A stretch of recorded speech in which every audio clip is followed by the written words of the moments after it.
do some quick response questions, and each question will go fairly quickly because I'll only be asking it to one of the three groups. So remember, it's Group A, the first four, Group B, the second four, Group C, the third four. And we're not going to do anything fancy like mixing up the order within the groups, but I will mix up the order of the groups.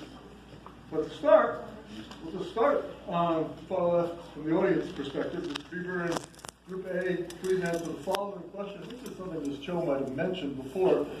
The Sunshine sometimes fast. The Sunshine Canyon Community Amenities Trust Fund was established to provide funds for community amenities in the city of Los Angeles within 5 miles of the Sunshine Canyon landfill. By ordinance, the local city council member is supposed to appoint a community amenities oversight committee to watch over the fund. As the council member, how quickly would you establish the committee and how would you go about appointing its members? And do you have any ideas now on how the fund's money should or should not be used? How much time before we start? How much time do we have? Oh, 30 seconds each for these. 30 seconds. I wrote. I'm sorry. Okay. We'll see how much we can get done in 30 seconds.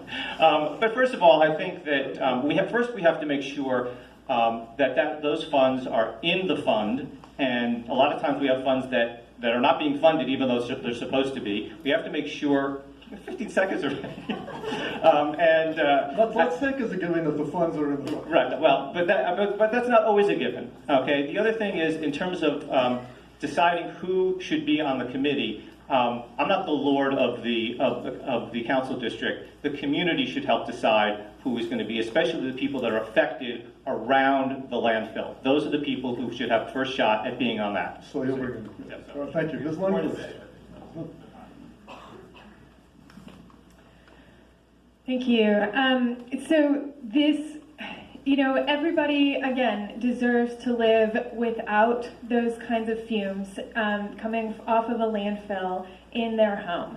People should be able to live in their homes without this kind of effect on them. So I want to make sure this oversight committee is in place quickly, but I want to make sure that there's community input. It shouldn't just be me, the council member, appointing the community. I want input from the neighborhood councils. In fact, neighborhood councils should get some of the appointments, and as well as the activist community that has been coming out to fight the Sunshine Canyon landfill. Thank you.